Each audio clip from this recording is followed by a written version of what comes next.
Hello everyone, and welcome to my YouTube channel called Living in Hayward, Wisconsin, where we talk about all things real estate related and also just about living in Hayward. I'm Audrey Miller. I'm the broker owner of Northwest Wisconsin Realty Team. I've been an agent in the area for quite some time now and a top producing agent for a number of years, running here in the Hayward and Sawyer County areas. And our office is located right on Main Street in Hayward. I've also been in the community and living full time in this area for over 35 years. So I do have a really good knowledge of the lakes in the area, of all the amenities, just tons of local knowledge. So if you're ever looking to buy, sell, if you're wanting to just get some information about the area, if you're thinking of moving here, not only do I have this full catalog of videos to watch on my YouTube channel that might be helpful to you, but I'm also available if you want to email me or schedule a phone call or send me a text. Be happy to hear from you, or like, subscribe, follow along, share my channel, comment. I always love to hear from viewers as well. That kind of makes my day. So today is the final episode of this series that I have done on what lakefront property can I afford in the Hayward and Stone Lake area in 2025. Really, this will be into 2026, but the data is from 2025.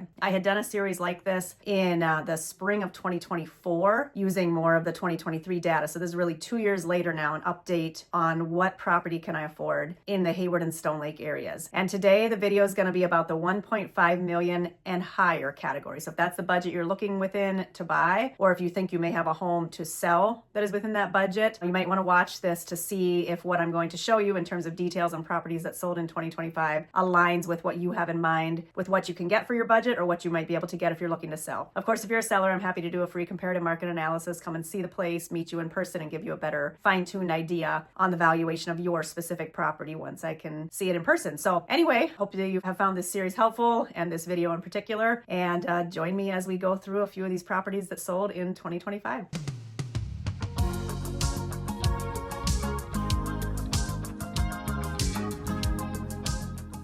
So as I have done in all of the videos in this series, I am focusing specifically on the Hayward and Stone Lake zip codes. I do cover an area that expands out of that area, but that is the primary zip codes that I cover and where most of the premier area lakes are located. However, there's a lot of great lakes up by Cable, down towards Birchwood and Serona, over towards Winter, and then Trigo and Minong areas, and I cover that entire area. You can get a little more for your money typically when you stretch out a little further from Hayward, maybe with the exception of the Cable area. So that's something to keep in mind. But when I'm talking about this, Hayward's always been the hub of the vacation community here. So I'm focusing on Hayward and Stone Lake, and these are sales that happened in the year of 2025. So in terms of the number of sales, when you get up into this price point of 1.5 million and above, you'll see that the percentage of our lakefront sales are very slim compared to the rest of the properties. So there's only 8 properties that sold on water in 2025 that were in the Hayward and Stone Lake zip codes. This whole series is focused on lakefront, so we're not talking about anything off water, but typically you won't see these high prices off water anywhere unless it's on huge amounts of acreage. That would be the only time you'd get into this price point. The 1.5 million and above is primarily going to be waterfront anyway. So only 8 properties in this price point. The average of these 8 properties was $2,167,000. These homes had an average of 4,177 square feet. They were on an average of 6.17 acres, but this is very skewed by one really special, unique property that had almost 40 acres. The rest of them were all under 2 acres of land, between 1 and 2 acres, which is typical at this price point on a lake. Usually these are on the tier 1 lakes. You don't tend to get a lot of land on lakefront. That's kind of a unicorn. And then the average price per square foot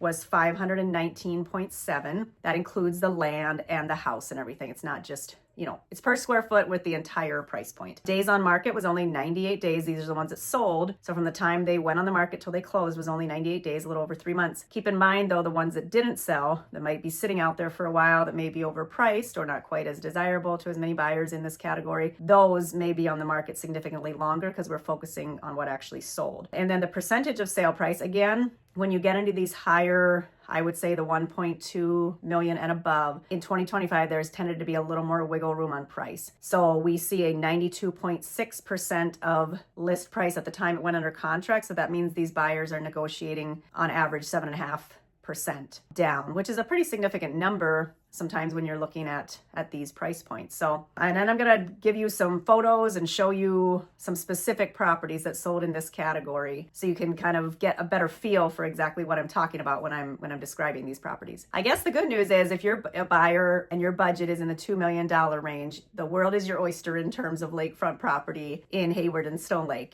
That budget will get you almost every property that's out there. There's only 5 that sold over $2 million, and 4 of those were between $2 and $2.5 million, with one exception that was significantly higher, and I'll talk about that one a little bit. So again, I'm focusing on properties that I either showed or that I was part of the sale, working with the buyer or the seller or both. So these are properties that I have typically seen in person, and I know a little bit more about them. In doing this whole series, I realized I have sold property in every single category and kind of consistently across the categories with how many of them relative to how many sold. So my percentage of market share, I guess, was kind of, consistent throughout the different categories, although I do typically like to focus more on the 500,000 and above range, but I do sell properties that are in that 3 to 500,000 for sure. And I also do off-water. This series is just focused on the on-water lakefront properties, but I sell off-water property as well. That's a big portion of what I do. Typically not a lot in this town of Hayward, but more like in the country on a couple of acres or larger acreage all around the region. So this first one, which like I said is the exception and is the highest selling property in our whole area in 2025, was on Loon Bay Lane on the 𝐾𝐨 Flowage. So the 𝐾𝐨 is about 10 minutes east of Hayward. It's 5 lakes that are interconnected with a total of 1,065 acres approximately. You can navigate between them. So interesting thing about this property is I actually sold the neighbor's home to these folks as an extension of their property because it was adjacent. Probably 2 years ago, I worked with both the buyer and seller on that transaction. So this separate home and garage was actually included in this big sale that they did, as far as I know. At least that's how it was marketed. The unique thing about this property, it had beautiful sandy frontage, even though it wasn't on what I would call a tier 1 lake. It was more a tier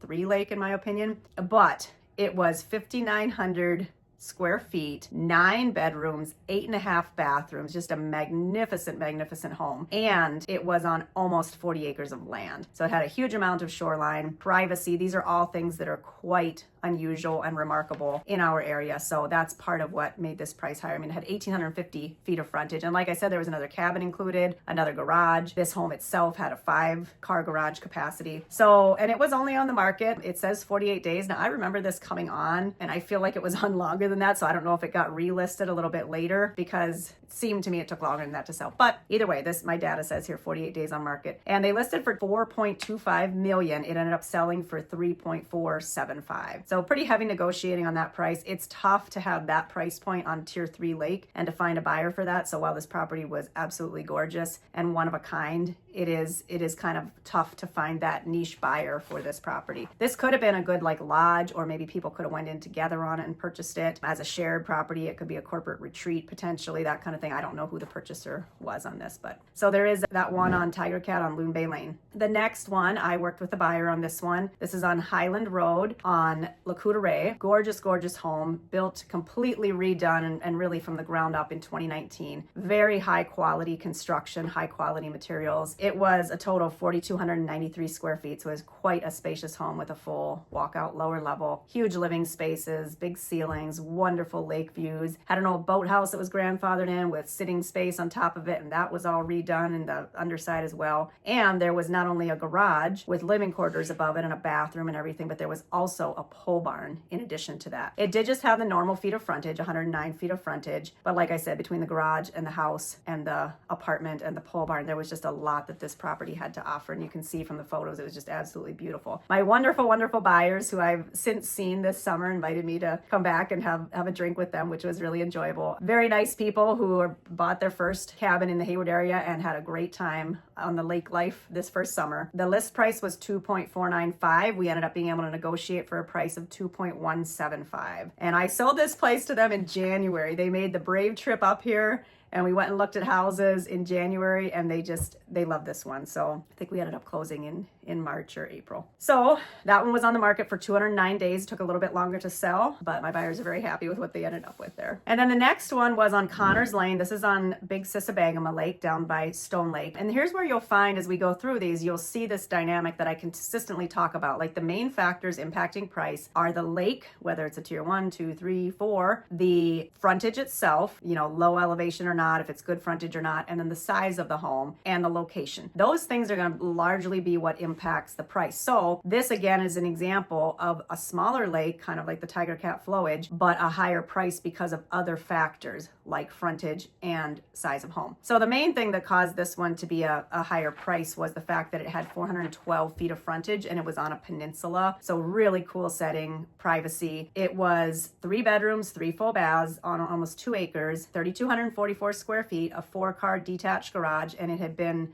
completely remodeled. It had a lot of extra features that you don't get with every property, like a generator, for example, a sauna. It was listed for $2.25 and it ended up selling for $2.1 million. And again, this was on 𝐶𝐸𝐵𝐿𝐵, which is like an 800-acre lake, but very clear, beautiful lake. And then the last one was on Lac Courte Oreilles. Again, wonderful buyers of mine that I assisted with this purchase. There's kind of people they're like, I'd like to hang out with them sometime if I get a chance. So anyway, this was on Park Lane on Lac Courte Oreilles. Gorgeous frontage, flat, low elevation, 160 feet of frontage, beautiful sandy bottom, beautiful views out across the big expanse of the lake. It was 4 bedrooms, 2 full baths, 2 half baths, 3,730 square feet. It had 2 detached garages, both 2-car garages on the property, and quite a bit of the house had been updated. The lower level was largely updated, the upper level not so much, but my buyers were willing to take on that project over the next few years. And like lots of buyers, they were looking for something that had lots of space, so when family comes to visit or someday soon when they have grandchildren potentially, that there's space for everybody to come and gather at the lake house. This home was built in 1994, but like I said, updated in various ways. And they did negotiate pretty heavily on price because there were some things that needed upgrading sooner than later, some siding, some windows.